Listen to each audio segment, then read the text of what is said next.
In a world where millions are starving, America has become the breadbasket as well as the arsenal of democracy. Our farmlands and ranges must produce more food than ever before to supply our own needs and to help our fighting allies. In spite of record-breaking farm production, food requirements are mounting even faster, for American food is being used to defeat the Axis and shorten the war. Americans not in the armed forces will get less of the common foods to which they are accustomed, but by rationing, by sharing what we have, and by using our food supply wisely, our nation at war can still support a healthy, active people. Today, in the great human laboratory of England, the principles of nutrition are being conclusively proven. The subject of this great wartime experiment in food are not white mice or guinea pigs, but human beings fighting for their lives. The average English family has learned the value of food through years of wartime scarcity. Cheese and eggs have been rationed, and the supply of butter is limited to 2 ounces a week. But the English have learned to substitute. Vitamin preparations developed in the laboratory are added to some foods, such as margarine, to enrich the vitamin content.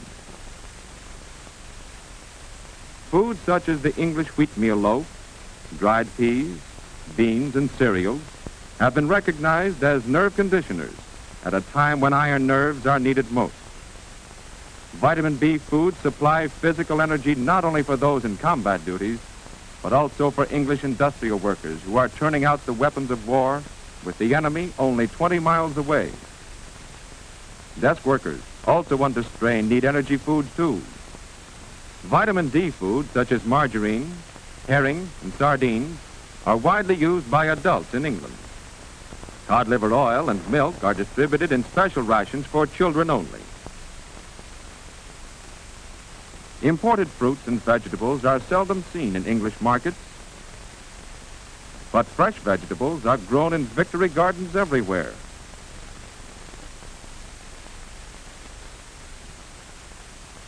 Old and young alike are mobilized for the job, so that the home production of food in Britain has almost doubled.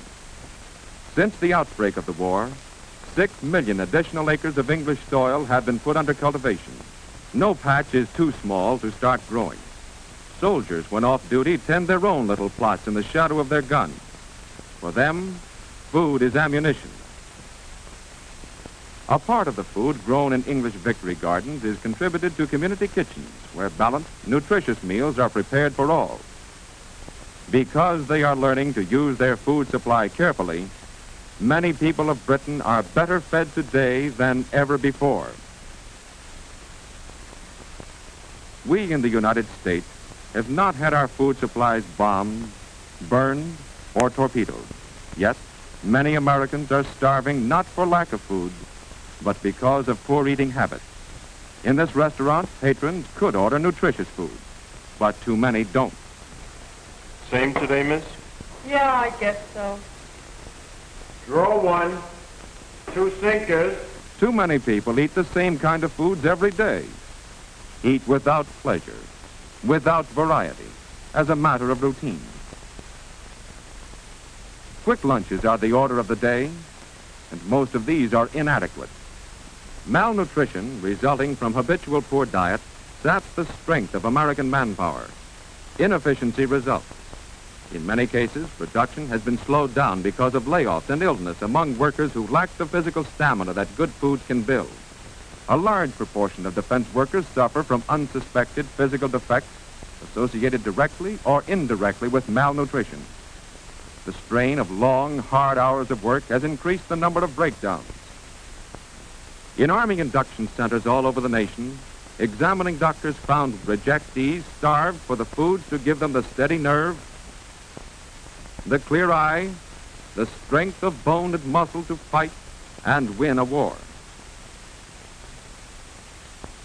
Today, through the work of government and other agencies, millions of American workers are learning the simple facts of proper diet in a nationwide nutrition program. Dr. Thomas Parent, Surgeon General of the United States Public Health Service. Good nutrition and good health are inseparable. No one can do his full part in the war effort without good health. Realizing this fact, government agencies have joined in a national nutrition program and are working with your state, county, and city nutrition committees in their attack on local nutrition problems. You can help just by helping yourself to the right food.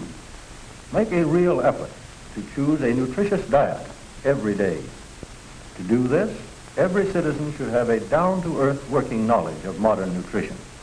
Resolve now to study the daily nutritive requirements recommended by the National Nutrition Program.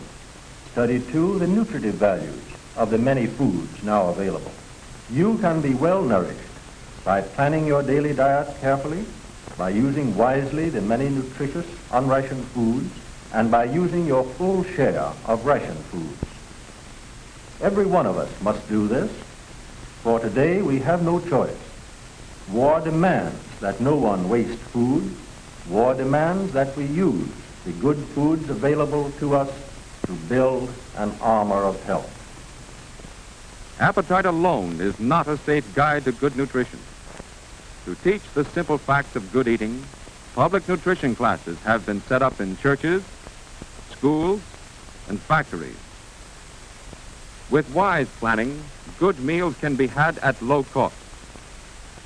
American women are learning how to prepare foods with greatest economy, with least waste of vitamin content, and how to substitute the foods we have for the foods we can't get. Above all, experts on food emphasize the importance of balanced diet, in which variety is essential.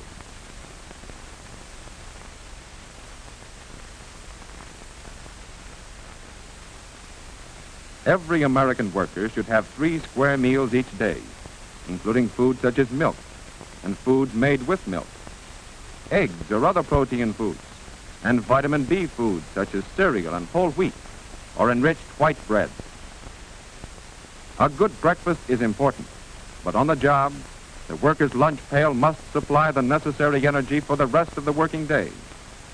Sandwiches of meat or peanut butter can be made more appetizing if fresh lettuce is included. Fresh fruits are valuable additions to the worker's noonday meal. In the evening, chicken, fish, liver, or sweetbreads are excellent main dishes, with green leafy salad and cooked vegetables such as peas or carrots. Milk, fruit, and vegetables are basic protective foods for Americans working longer, harder hours in offices and factories. To keep up health and morale, many war plants have set up central food kitchens to prepare appetizing, nutritious meals for the men who build the ships and make the guns. Whole wheat and enriched white bread are used in sandwiches with cheese, peanut butter, and different kinds of meat. The average worker needs twice as much green vegetables and fruits as he now consumes. So on the menu of most kitchens are vegetables such as carrots, spinach, cauliflower, and lima beans, and other inexpensive and often overlooked dishes such as squash, parsnips, and hot soups and stews, rich in many food essentials. Good foods can increase the worker's efficiency on the job, reduce accidents, waste, and absenteeism due to inadequate diet. The men of our armed forces eat 1/4 more food than they did in civilian life. And in the same way, workers transferring to war jobs from less strenuous work need better food and more of it. At work or at home, in restaurants and cafeterias, in their selection of foods, American workers choose the way to good or to poor health, build or undermine the strength of our nation. Eventual victory in this war may depend on what we eat. And given the national will to do it, we can build here in America a tougher, more vigorous nation. A nation with better morale and greater strength of mind than the world has ever known. Food can build a new America.